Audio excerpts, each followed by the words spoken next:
एक बहुत ही महत्वपूर्ण चैप्टर है। इसमें से बहुत सारा सिलेबस उसमें आता है, क्योंकि ये उसकी गंभीरता को दर्शाता है।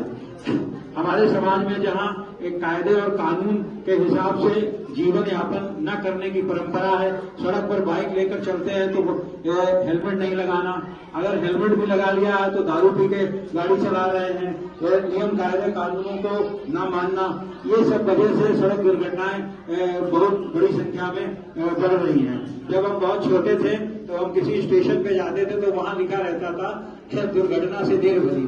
जब हम बड़े हुए तो हमने कहा सोचा कि भाई ये क्या है, इसका ट्रेन से क्या लेना देना है कि ट्रेन मतलब देर से मतलब ये इसका मतलब क्या है।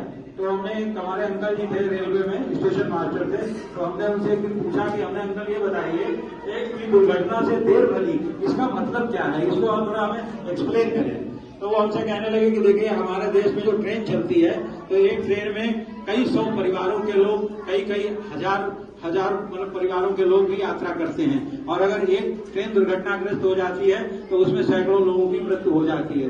तो ट्रेन का नियम यह है कि भाई चाहे ट्रेन 2 घंटे खड़ी रहे, जब तक लाइन क्लियर नहीं होगी, जब तक सुरक्षा सेफ्टी मानक पूरे नहीं होंगे, तब तक ट्रेन आगे नहीं चलेगी। लेकिन वही हमारे जहां जब हम सड़क पर चलते हैं तब हम उन मानकों का अनुपालन नहीं करते हैं, उन नियमों कायदों का पालन नहीं करते हैं, जिसके कारण हड़बड़ाहट में जल्दबाजी में जो है वो हम नियमों कायदों कानूनों को ताक पर रख देते हैं और उसकी वजह से बड़ी दुर्घटनाएं होती हैं।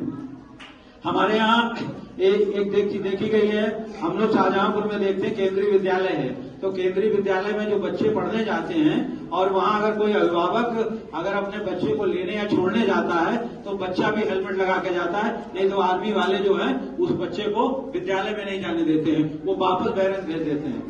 मेरा भी बच्चा वहाँ पढ़ता है, मैं भी जब जाता हूँ तो मेरे बच्चे के पास में भी हेलमेट है। वैसे वो गाड़ी से जाता है तो गाड़ी से जाता है, अगर बाइक से छोड़ने जाते या लेने जाते तो उसको भी हेलमेट लगवा के जाते हैं।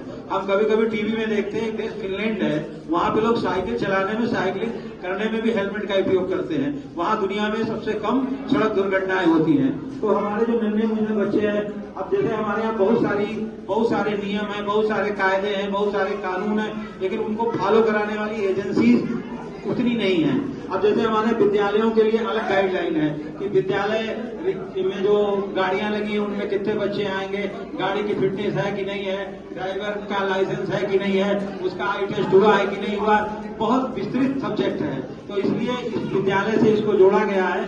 तो जो विद्यालय हैं उनको भी इस पर बहुत ध्यान देना चाहिए, क्योंकि आजकल आए दिन हम देखते हैं कि स्कूल की बसें भी कई बार दुर्घटनाग्रस्त हो जाती हैं, और क्या पता चलता है कि उनकी बस जो है वो मानक के अनुकूल नहीं थी, ड्राइवर जो था वो उपयुक्त नहीं था, या वो नशे की हालत में गाड़ी को ड्राइव कर रहा था। तो इन सब चीजों पर विचार करने के लिए ये कार्यक्रमों का आयोजन किया जा रहा है, और इसमें जो आगे हमारे बाद में वक्ता बोलेंगे वो भी इसमें प्रकाश डालेंगे।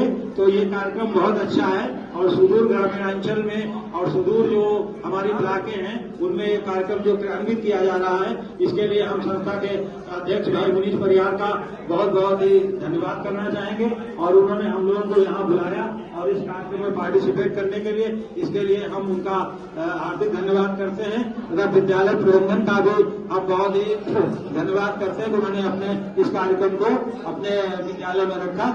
धन्यवाद। जय हिंद, जय भारत।